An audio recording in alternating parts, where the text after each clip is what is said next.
Assalamualaikum dan salam Jumaat. Pada hari Jumaat yang penuh barakah ini, mari kita renungkan sejenak betapa hidup ini sentiasa bergilir antara ujian dan juga nikmat. Kadang-kadang kita diuji dengan kesempitan, kadang-kadang kita dikurniakan dengan kelapangan. Namun dalam kedua-duanya terselit ruang untuk kita belajar untuk bersyukur. Syukur bukan hanya ketika mendapat rezeki, syukur juga ketika diuji kerana di situ Allah sedang mendidik jiwa kita. Firman Allah dalam surah Ibrahim ayat 7, La in syakartum la azidannakum.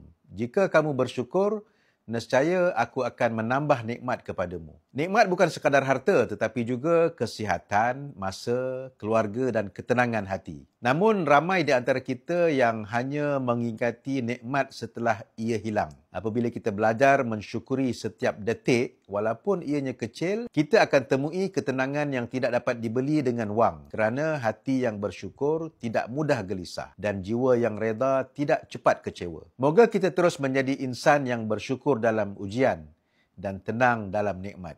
Salam Jumaat. Salam berkat.